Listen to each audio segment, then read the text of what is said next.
Truth tellers, welcome in. I'm Torre. It's time to talk about Black feelings. It's time to talk about Black love. It's time to uplift the people. It's time to argue. Truth Talks is the most truthful, most Black, most argumentative show on the net. And we got a lot to get into today. Suge Knight, Black trauma, Black love. It's all happening. This is going to be the greatest conversation you've heard all day. Let's get into it. Truth Talk starts now.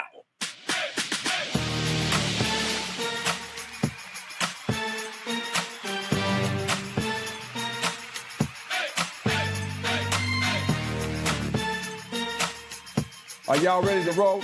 Let's go. Welcome to Truth Talks. We used to be the #1 show on Fox Soul, but now we're here for the rawest conversations about all things Blackness. We will not agree with each other, but we will love each other at the end of the day, because this show is about like friends arguing at a bar from a Black point of view. And we're so different that some of y'all will agree with one of us, or at least go, she made a really good point there. Speaking of making a really good point there, the returning superstar, the heart and soul of the show, Dr. Cheyenne Bryant. How are you, my sister? Thank you, Torre. What's up, Truth Avengers? It's your favorite dog, Dr. Bryant. And I think today, I'm going to make sure I disagree with you, Torre, on just about every topic we talk about, you know? And this is the thing. Whenever your curls are popping the way they are, I know that you got some real good information underneath that thing called your brain. So I'm ready for it. I'm ready for it, brother. So you're just going to disagree with me just to disagree with me? Probably so. That's standing 10 toes down and doubling down and all those other things that you do. But you have become like the second sister I never wanted. I have a sister I love who's a doctor, and now I have you. Fantastic. I also have another sister named Dr. Sarah Fontenot. How are you? What's up? Love seeing you guys here. Love having these conversations. Currently in Los Angeles, so y'all going to be with me in LA this whole week. She's in her other house. Okay. And our next gen wise man, Dimitri Wiley, back from meditating on a mountain. How are you? I am blessed by our Lord and Savior, I tell you that. That's beautiful. You sure are. We all are. I'm Torre. You know me. I've been in the game forever. Let's get into the trending topics of the day, because the world is going nuts about the Diddy trial. Capricorn Clark and other Bad Boy assistants have been testifying about life inside Bad Boy. It is an insane situation. Arson, extortion, kidnapping, endless hours, constant violence on planes, on the ground. Diddy seems like a monster. Kid Cudi called him a Marvel supervillain, which sent the courtroom into hysterics, but still, it's kind of true, to the extent that Suge Knight was considered the wildest, most violent man in the industry, and he briefly kidnapped me. We could get into that later in the segment. What? But everyone's like, what? The Dimitri, that's true. I didn't interview Malcolm X, but I did truly get kidnapped by Suge Knight. But Suge just told Harvey Levin from TMZ, hey, everyone thought Death Row Records was bad. How you feel about Bad Boy now? Shy, how do you feel about Bad Boy now? I mean, listen, Suge is from Los Angeles, okay? Compton's Hub City, baby. Listen, if you're from LA, Compton is still Hub City in LA, Torre. Don't start with me. Do not start with me, Torre. It's deeper than LA for him. He's a blood from Compton. Suge Knight is, I understand. Remember, my father is also a founder of one of the biggest blood gangs. So I'm very familiar with Suge Knight, who was a good friend of mine as well, and very protective over me in many essence before even going to prison. But back to what we're talking about, I still believe that Suge Knight and Death Row was still the biggest and the baddest and the most feared record label and individual that has existed in the music industry. Do I think that Diddy has done some things that also had him being very much feared? Absolutely. But if you look at, you know, a lot of the history of the more hardcore walk in a club, walk in a room, and you got brothers just straight in fear. I mean, Suge would walk in places and dudes would literally just shiver. Suge would walk up and just snatch somebody's chain off their neck, and there was nothing anybody was going to say or do. This is a guy who not only is his presence, this dude is like 6'2", 2'8". big dude, had a very dominance when he walked in the room, but his personality and his resources and his gang lifestyle and mentality was something that people fear and still, believe it or not, fear to this day with him being in prison. Yeah, people are opening up and talking more smack about him because he's behind these bars thinking he's never getting out.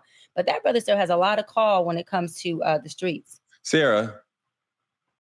Yeah, I think the biggest difference for me when I think about this whole Diddy situation that's happening in Suge, I think about how this man was all brawn, whereas Diddy is brain and bank account. Because let's be clear, first of all, you can do a lot more when you have more money, but I almost feel like Suge Knight loved the idea that he was the person that everyone was afraid of, whereas Diddy's a little more cloak and daggers. It's a little more hidden. You only really know if you know, which in my opinion, is smarter.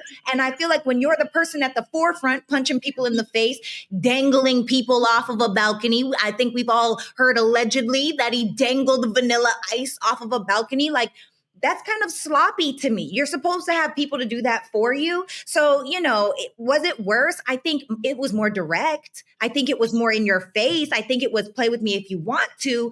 But I think Diddy's had more money to just be more cloak and daggers about it. Dimitri. Ooh, No, he did not. Not even a joke. Not even a joke. I know he did not. Oh, Dimitri Wiley, please go. No, I agree with everybody here. I think the idea of Diddy versus Suge Knight both was demasculation from, they both demasculated their victims. Suge did it in a physical way, like Dr. Sarah Fontaine was saying, and Diddy was more mental. I don't know if you've ever seen a man uncomfortable in a room, not just out of fear he'll be hurt, but fear he's seen as a victim. I think Diddy had that way back when they was doing the TV shows and he was sending people across the country to get cheesecake and shit. I don't know if y'all remember that. But, everybody remembers that. Diddy just had a way of playing in people's minds. But, it takes me to an interesting perspective about the whole thing.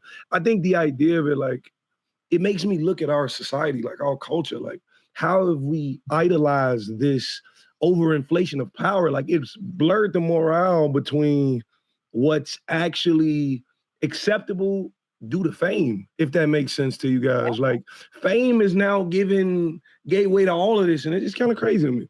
Yeah. So, God, I don't remember when this was. I think it was in the 90s when Death Row was really hot. I interviewed Suge as part of a story about somebody else, a mentor of Suge's.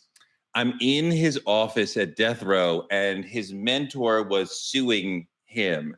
And we did a 45-minute interview, and I said, so what's up with the lawsuit? And he was like, what are you talking about? Oh. And, I was really, some would say dumb. Some would say aggressive, some would say dumb. I'm sitting in his office. Nobody knows that I'm there. It's midnight. And I'm like, you know what lawsuit I'm talking about. I'm truncating the story. He told me he grabbed me by the shoulder and dug his hand into like my shoulder blade and like pulled me into the corner of the room where there was a fish tank, which at this moment I'm thinking, oh, it's a piranha tank. And he's going to freaking put my hand in there or something. I thought he was going to beat me up. I was definitely like, if I leave here with only one broken bone, at one point there was somebody who was clearly a blood right now standing there. And he was like, as soon as you say anything, I will go beat the crap out of him. And I'm like, oh my God, I'm about to die tonight. And nobody even knows that I'm here in Death Row right now. This is a true story. I can tell the much longer story later on, but we want to move on. But that really happened. And yes, you're completely right. Suge's reputation was known and public, and people were scared of him. And yes, grown. I mean, he brought the blood and the street energy into the game in a way that nobody else had, certainly not at the executive level. Somebody else. So really quick, because I had I'd be out in club, back in the day I was young and clubbing. I'm still young, but I don't be clubbing no more. But I'd be clubbing and be out and about with a group of friends. And Suge would literally walk from his table to our table and literally stand in front of like the whole bottle service and be like, yo, Shy, with this presence and this voice that the music is loud, but all you heard was his voice. I'm not playing. And I would be like, hey, what's going on? He'd be like, you good? Are you good? So everybody can feel the presence. And I'd be like, yeah, I'm good. All right. Well, if not, I'll be right there. And when I tell you that was just a presence that my father had, but when I wasn't with daddy, Suge had that. And I know he was this, big vicious man, but when it came to me, I experienced this big, like gorilla type of teddy bear because he was never disrespectful and never very aggressive with me, but he made sure everybody around me understood what motherfucking time it was if they were to some kind of way disrespect me. So for that, I gotta say I appreciated that. I know I used to be out and about and love when I see him because I'm like, he's gonna come in here and shut shit down in the event that I need him to. And so shout out to Big Suge. I did appreciate them days. Well, now you got two Yeah, more absolutely. men who will jump on somebody to be Yes, protecting you. yes. Because we all love you here too. Speaking of Yeah. people who were wild in the streets, DMX. He used to, before he was a rapper, he was a mugger who did not need a gun. His reputation preceded him. He would roll up on people, be like, run it. And they would run it. They would know, X got hands, he will knock you out. It will be a problem. Don't let it happen to you. A lot of several things of his memorabilia has been put up for auction. Cassette tapes of him rhyming early in the 90s, flyers from early in his career, some handwritten lyric sheets, a VHS tape of him. If you have a VHS player, you could actually see some of these early videos of him. So now these things, this memorabilia is coming from a friend of X's. So the money will go to the person who owns the stuff now. That's the way auctions work. But X's first wife, Tashara Simmons, told TMZ she is very upset about all of this. She thinks the things should be given to X's 15 children. That is her prerogative to feel that way. But Dimitri, how do you feel about the friend selling the memorabilia and not giving it to the kids? Like, you agree with Tashara or not? I'm gonna be honest. It's in possession. The thing about it is there's no moral compass to what you should do for your dollar. Cause the thing about it's heartbreaking. Like, I get it, it's heartbreaking. But honestly, I'm not surprised. Like, in the Black community, if you specifically focus on the Black community, we prepare for death emotional, never economically. Like, we just don't believe we gonna die. Like, it's our time. Like, no life insurance, no XYZ. And this is very common in the Black community. So when things like this happen, we start to feel like, oh, it should happen in death. When in all actuality, it wasn't happening in life either. Like, y'all ain't had shit in life either. Like, but I digress. Cheyenne, I want you to respond to that. But I mean, I personally have no knowledge of DMX's estate, whether they have a lot of money or not. I have no idea, right? I have no evidence or knowledge on that. Go ahead, Cheyenne. I just want to piggyback off what Dimitri said. I feel like if there was a trust or a will, then possibly they would be able to follow exactly, X's desires and his will for his children. I think that when you get to this place of post-death, again, because we are a very interventive community and not a preventative or a preparation community, we run into these things, especially when you start to talk about men. And all due respect to X, love X, right? He was one of the best. When you have men who have multiple kids by multiple women, this also becomes an issue because you don't have one wife, which is the go-to, right? To say, hey, listen, my husband and I had these conversations and we have all these kids and this is what we would like to be done and contribute to our children. You have multiple women who are mothers of their kids or baby mamas that you also have to consider what do they want with their kids. So what am I saying is that blended families can work, but when you start to have these multiple baby mamas, these broken homes and broken families, this is a direct result of not having your shit ready and also procreating in ways where, things are spread out so thin that everyone takes a loss, just like in this case. All the kids are taking a loss because nobody is going to reap the benefits of this man's legacy and long, hard-worked career that X has obviously worked hard for, and no one gets it but his friend selling the memorabilia. One thing that I can say, Sarah, I overheard, because I was doing a story on DMX, so I hung out with him for like 3 days in LA, and I overheard him talking to Tashara for an hour. And the love for her and the family was clear. Like, he loved his kids. He loved her. So, I mean, blended family, all that, but he did love this woman. I heard him on the phone with these children. He loved those children. He loved being a father. He loved being a husband or a longtime boyfriend with Tashara.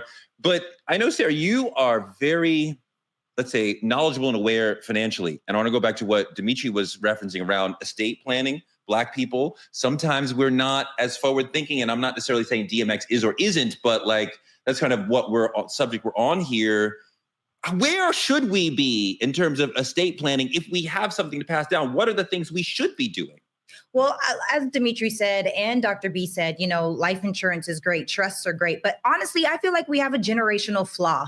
We have a cultural flaw in the sense where they don't teach financial literacy inside of school. The only way that you learn financial literacy is if you outwardly go and seek it, you have a mentor in it, or someone in your family is involved in it. And unfortunately, for a lot of the Black families, number one, we're all focused on make the money. We don't talk about keeping the money, sustaining the money, or leaving money behind. We talk about what do we have right now? What cars, what jewelry, what this, what that, especially inside of this industry. And so when you think about how different music legends and their estates, we've seen this before with Aretha Franklin, with Michael Jackson, with Prince. There are so many different people that were not able to pass down their estates to their family or their children because they themselves were not financially literate. And so it goes back. I'm sorry. Prince did that, and Michael Jackson did that. But I want you to give us examples of what we should be doing, what Black people should be doing for our children.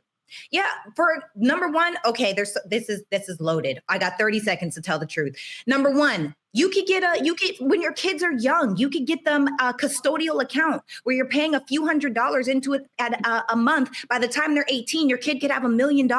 You could do a trust where you get paid by your trust. Let's say that you start a side business on the side. If you start a side business, you have an LLC. That LLC is paying you. You could pay yourself less to be able to qualify for certain things that we might talk about in different topics. There are so many different ways that we could set ourselves up if we knew the loopholes.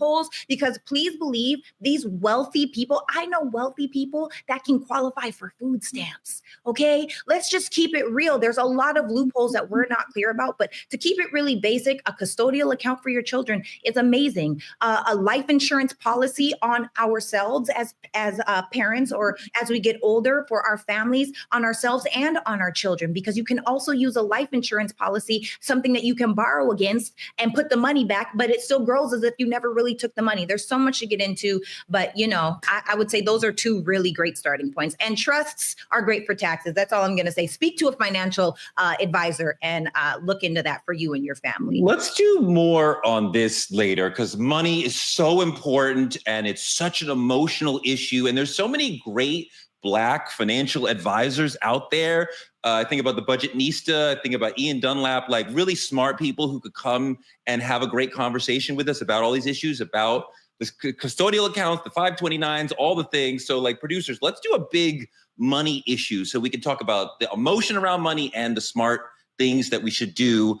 Let's leap forward into a huge fight that's going on in our politicking segment. Trump is at war with Harvard. He's at war with all American universities, but right now he is focused on Harvard, and they are fighting back spectacularly. And I am such a fan of how they are trolling him and pushing back against him. Columbia laid down, Princeton laid down. Harvard is like, hell no, we're fighting back. And I don't fully understand what Trump's real problem here is, because when he talks about Harvard and the problem, he sounds like someone who could never, ever even have a chance to get into Harvard. Roll the clip. Part of the problem with Harvard is that there are about 31%, almost 31% of foreigners coming to Harvard. We give them billions of dollars, which is ridiculous. We do grants, which we're probably not going to be doing much grants anymore to Harvard. I'm not going to have a problem with foreign students, but it shouldn't be 31%. It's too much, because we have Americans that want to go there and to other places, and they can't go there because you have 31% foreign. Now, no foreign government contributes money to Harvard. Will be okay, I assume. And I assume with Harvard, many will be bad. And then the other thing is they're very anti-Semitic. Everybody knows they're anti-Semitic. What? And that's got to stop immediately. It is hysterical to have Trump, who hangs out with Holocaust deniers, talking about Harvard as anti-Semitic, but whatever. Shai, the attack on Harvard and really all private universities will have an impact on Black students. Talk about what this all means for Black students. So let's go back. At Harvard, the recent graduation class seen a drop between 18% to 14% of Harvard law students when it comes to Black students, okay? So it's showing a drop of Black students anyways now before Trump even put this rhetoric out. But I want to go back to the whole reason why, right? Obviously, Harvard rejected Barron. No. The first lady's office said no, he didn't apply to Harvard. Oh, he didn't? Oh, okay. Well, that was rumor that he did, right? But then Malia Obama was accepted. Okay.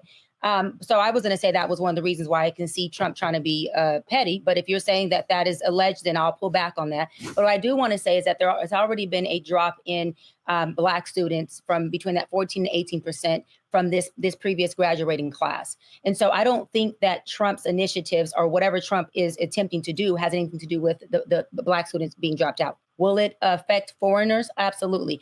But we already know that Trump is trying to put these huge hedges around our country so that we keep foreigners out more in a way so that he can pun intend them for them to do what he says and how he says it. And if he doesn't, he is going to try to take away every single resource for these outside countries that he can. So until Harvard does whatever the hell Trump wants him to do, and until these foreigners do exactly what he wants, which is more of an economic thing, then Trump is going to be pressing and putting his foot on the gas against anyone who doesn't align with his dictatorship, because he is not a president who is, again, in a democracy. He is a president that is saying, I, Trump, have a call of action. I, Trump, have a plan. Whoever doesn't fall into this plan will get what we were just talking about, Suge Knight and Diddy. He ain't no different. He just happens to be in the White House. Dimitri. Okay, me personally, fuck a rumor. I think he applied. I honestly think this is petty. I'm gonna be honest with you. This isn't me personally, because they're gonna say whatever they want to say. They've been lying to our face for fucking forever. The thing about it is, for me, I've never seen a more emotional president in my life. I've never seen somebody so hell-bent on getting their personal vendetta off with policies. I've never seen it in my life. And the thing about it is, it's defunding the future. It's defunding the future of Black. If we gotta go abroad to fucking further education, it's not just a brain drain. We watching defunding. Like they're literally and it's specifically because he's emotional. I think he applied. I think he didn't get in. But to me, I also think that to Trump, if you're not white America, you're foreign. That's how you look at it. Yeah. That's how you look at it.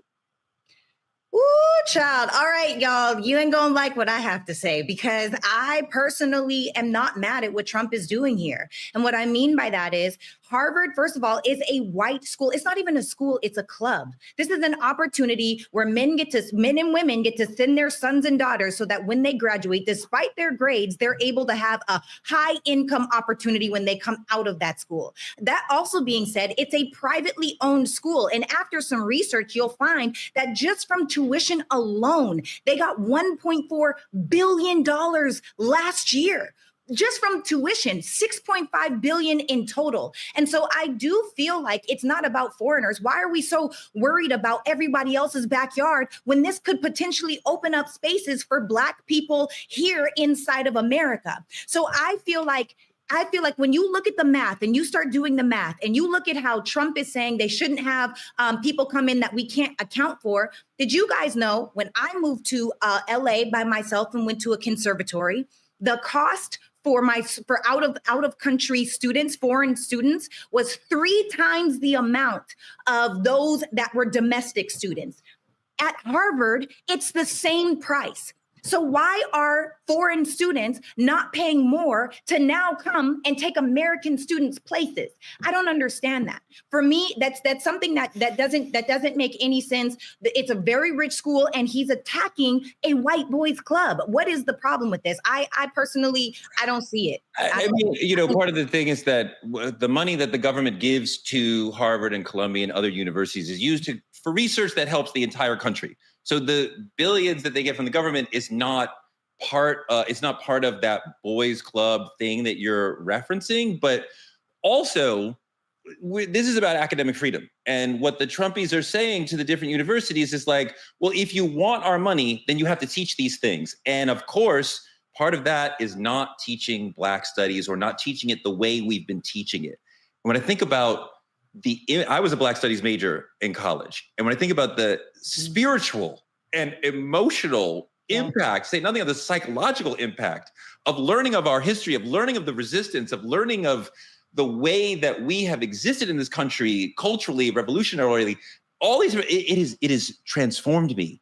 And I would feel bad for children, Black children, who want that information and can't get it or can't get it accurately because Trump has put his thumb on the scale and changed the way that we teach. And the same for young Arab children or Black children who want to learn about what's really going on in the Middle East, the true story, which colleges are teaching. I want colleges to teach the truth. And I think the Trumpies are not really interested in that. Cheyenne, I see you shaking your head a lot. Because you're talking about how the impact of knowing our history can, avoid that intense identity crisis of where did I come from, who am I, yes, right, and why am I experiencing these things, which is what critical race theory talks about, not leaving behind our history, because you can't always see racism. It's an experience, it's systemic, and so if we don't know what the systemic feels like, what the experience was, then we're fucking over our folks who don't get that experience. But I want to add to that is when we talk about the Black experience, I think that we should focus a lot more on the HBCUs. We want to learn about Black and be Black and experience that. We should not have to just depend on these Harvards and these Ivy League schools who their main focus isn't us. Doesn't mean that we shouldn't have the privilege or the resource to be able to apply and be accepted. But I also think that we got to feed into the HBCUs who are made for us, by us, and go there and say, look, let's figure out how we can get more money there. Let's figure out how we can get the history classes being taught there. We can get that experience being there. Let's not lean on so much of Harvard and Stanford's and these Columbia colleges to do this, when again, this is something that we as a people have to make sure our people get. It is not their responsibility to make sure we feed our sheep what our sheep need to be successful. We have to pull back on that. But first, I went to Emory in Atlanta, and the first time we went over to the AUC to hang out at Morehouse and Spelman, it was like, oh my God. Even as a 19-year-old, I was like, these people are much more mature than me. They have much more self-esteem. They have much more of a sense of self. They're talking about Morehouse men and Spelman women. At Emory, we were not talking about Emory men. We were not talking about raising the spirit in the way they clearly were talking. I was like, just stepping foot on the yard was like, this is different. Wait, hold on, Torre, you said something, stepping foot on the yard, not the campus. Even our cultural lingo was different at the HBCU. We stepping on the yard. Not the campus. Yeah. And this is what I mean. And the PWIs have pretty much thrown us to the wolves. To say, and you pick up that same thing. I told you, I know Kamala from way before when she was at ADA. And I remember talking to her about Howard. And when she talked about as soon as she said the yard, like the eyes go like the smile in the eye thing when we remember something that we like. It's just such a powerful thing. Like, the community that you experience in those spaces. Go ahead, D. You know what I'm finna do? Just because y'all giving me that, I'm gonna go to my son kindergarten class and I'm finna fund a pizza party. Come on. You gotta start small. So you gotta start small. You understand what I'm saying? Hey, we'll get that. Look at that. Now he's bringing valuable emotions to the kindergarten class. Come on now. Pushing against what a lot of us are feeling all the time moving into the main topic. A lot of Black people feel themselves in a trauma loop. What is that? Look at this video. Let's talk about it. If you're struggling with anxiety and you're constantly being triggered by everything, you need to watch this video. So you're experiencing panic attacks, maybe physical symptoms, just overall worry and concern. And anytime you get triggered, your anxiety goes through the roof. Now you're thinking, I don't want to experience that trigger, so I'm going to avoid it. Now that makes logical sense. However, here's the trick. If you avoid the trigger, you won't feel anxiety in the moment, but what happens is the anxiety comes back. What happens is the anxiety generalizes. If you are experiencing generalized anxiety disorder, that's exactly what it does. Anxiety generalizes to other similar situations, which increase the anxiety. So the solution to overcoming this is not by avoiding the triggers, by facing your triggers and responding correctly. This is where the focus is on long-term freedom, not short-term comfort. Okay, Cheyenne, a trauma loop, which we're trying to get into, happens when repeated exposure to trauma leads to the brain becoming accustomed to functioning in a flooded state, and you're constantly living in toxic stress. Right. And I think that I wanted to hear you talk about what that looks like for Black people and and how we are dealing with trauma. I love that. So a trauma loop is when your three-part house, how you think, how you feel, how you behave, continuously gives you these ruminating thoughts, feelings, and behaviors that make you feel and believe that the trauma is happening in that moment. So it makes you become active to that trauma, even though it's not happening. So what does that mean for Black people? Again, we talked about this in one of our episodes last week. When a Black man is put over by a police officer or law enforcement, right? He gets into a trauma loop where he panics, and all of a sudden he believes. This is why secondary trauma is so fucking dangerous, because every time we watch something on television or we see it on social media, okay, and they're showing us how we are being just manhandled by police, how we are protesting and getting beat on, or Black people, don't have it in them to be a certain person. My point is, George Floyd, watching that man be murdered, that's secondary trauma, which means that every time a Black man gets put over by an officer, he goes into a trauma loop that says, oh shit, this is happening to me, when it's not happening to him. So when he is asking this officer, yo, what's going on? Or he's in a state of frantic or paranoia, or he's in shock, and it looks like this man is out of control. This man is actually in a trauma loop from either first or secondary trauma. When a Black person steps into a room or to do an interview or to get employment, and all they remember is their father or their mother, or watching the news say, Black people have the lowest employment rate. Black men are the most educated. Black men are not fathers, which is not true, by the way. Okay, not true. That's a false narrative. That is secondary trauma. What do you think happens to that Black man when he goes to get a job? He is already looping, saying, I'm probably not going to get this. I'm not good enough for this job. I'm not qualified. Where I come from, it disqualifies me. So why am I here? But I got to show up. And when that man can't operate at the level that he really can because of his trauma, that is him being reactory, because the nervous system becomes activated when you believe here, not when you're experiencing externally, but when you internally believe, I am in a trauma spot right now. Trauma. Can you also unpack what we talk about when we're talking about intergenerational trauma? Because some of the trauma loop is also from parents, grandparents, great-grandparents. Absolutely, which is called, on the streets, we call it generational curses. But clinically, it's dysfunctional pathology, where we don't have to even see it. A lot of it can be learned behavior, but many of it is, believe it or not, embedded in our DNA. And DNA is not just something that happens when two people get together and you got an exchange of biological DNA. DNA is also reshaped and reformed by our experiences that happen over and over again. That's that trauma loop. When it's looped, and it becomes autopilot for you, your DNA becomes reshaped and reformed neurologically as well to this trauma. So guess what? That trauma becomes your baseline. It becomes your norm. So you act, you think, and you feel. Your three-part house is in alignment with trauma. And someone who is always in a trauma response state of mind cannot live in a healthy, thriving environment. They are always surviving. So guess what? They're surviving their relationships, which means they're always hostile. They're surviving at work, which means they're always hostile. They're surviving as parents, which means their kids now are indirectly experiencing abuse at the hands of a person who doesn't even have the awareness that they are in this trauma loop. That's the part that saddens me the most, and I'll land on that, is many of our Black folks are either under or overdiagnosed and don't even know that they are experiencing these traumatic learned behaviors, or this traumatic, I call it DNA type of loop.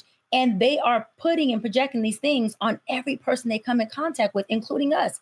And for us to be reactive is actually adding salt to the wound. It took me to get in my field, honestly, to have compassion and grace for our people when they did that. Because before, I used to say, what the fuck is wrong with us? Why would we respond like this? What is going on? But learning the intertwined reasons behind the cause and the effect has really gave me a love and gave me a compassion for our people, because there's a lot of shit we're dealing with that we are not aware of and that we do not have resources for. Dimitri. Jesus. First off, thank you for all of that, Doc. Really appreciate it. It spoke to me. And I think reason being, because as a Black man, like we talk about the cops being behind you, XYZ, I could get a ticket. Let's say he gives me a ticket. And he walks away and I say, that ended better than I thought it would. The moment The moment I start to think like, oh, I'm going to jail, and I ain't even done shit. I'm a good civilian. My registration's clean. I ain't even done anything, and my mind automatically goes to I could die here. And the thing about it is what a lot of people don't understand, this also reflects in relationships too. Like I see it all the time. You're lashing out because of what you've seen, and that's everybody. But I think the thing about it is nowadays, it's not just, like you said, it's generational, of course, but there's an echo that's still living. The things that our grandparents couldn't say, they couldn't say in slavery, we yelling it now on TikTok, on social media. Yeah. That's why the N-word is so triggering when somebody of the opposite, cultural set.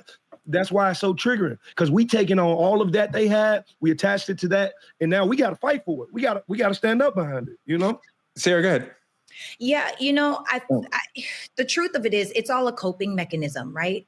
And the truth is a lot of us had something that happened in our childhood where we created a defense mechanism or a coping mechanism because we didn't know how to process what was happening in front of us. Yes, and I say process. And because we can't, what we don't understand is that a Canadian thing? What's happening? Yeah, we say process for sure.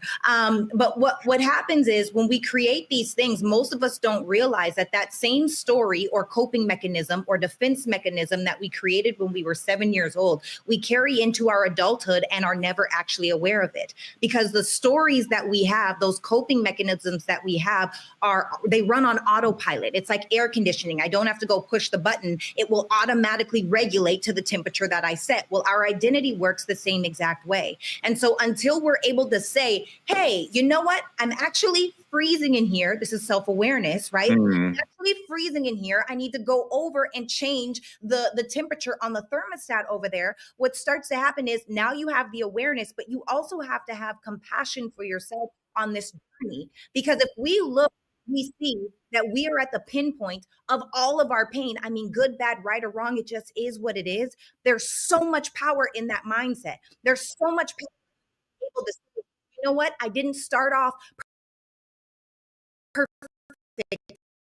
I didn't come from a bunch of money. I may have been raised in the hood, or for me, I was raised in the prairie, right?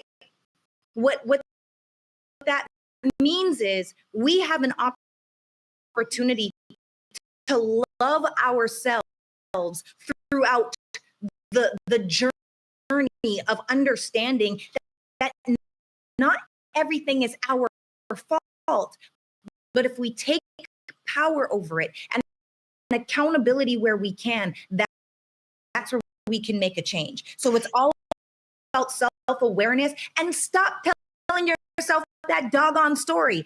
One thing I want to say for those of you that are listening or watching, some of us, we don't attract what we think about. We attract what we feel strongest about. And some of us passionately feel overwhelmed, passionately feel exhausted, passionately feel like I can't deal with these badass little kids, passionately feel like I hate my job. And because that's the cycle that you're in, you perpetuate that same cycle. Why? Because we're focused on feeling it. So now we're forever living in the future in our past. So you have to become aware, you have to have compassion, and you have to move forward. One of the ways that this intergenerational trauma happens is in the attitudes that we pass down and the habits that we pass down, telling each other communally, culturally, what is okay. For example, we have told each other generation after generation that spanking is okay. Corporal punishment, popping, hitting is okay. This is the whitest thing that you can do. It is a holdover from slavery. This is something that the slave masters taught us that does not comport with the way that we should actually be raising children. But we think if we don't raise them tough, then they won't be tough. And all of this is creating more trauma. And I'm actually super encouraged that many of us moving into therapy and moving into meditation and moving into awareness and moving into, I interviewed this rapper who talked about emotional intelligence for half the interview. And I was like, so like blown away, like, wow, like that's amazing. And a lot of brothers are having, Charlamagne the God talks about going to therapy every Friday. And yet there's still some brothers who are like, no, I do not see it. And I'm not going with you guys. Roll the clip. Starting to realize that there's too many of us black men who are normalizing trauma and brokenness. We have started to embrace it as if it's a strength, not noticing that it's a weakness. We think everybody against us. We don't want to mend relationships and friendships. We want to continue on in this cycle like everybody is against us. We don't want to ask for help. We claim ain't nobody for us, but at the same time, when them people are for us, we want to say that them the same ones is going to stab us in the back, and we embracing all the trauma, all the hurt. We don't want to heal. We don't want to go through the process. And guess what? All we want to do is be at odds with one another.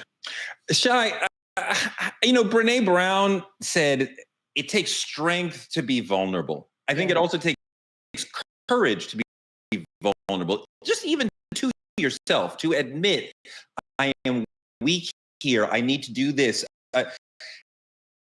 And I think the brother is agreed. Like a lot of people agree with him, but I think he's missing the point that trauma is real. Black trauma is real. And we will be healthier if we are honest with ourselves that we are facing a specific African-American sort of trauma. Let me say this. I have a whole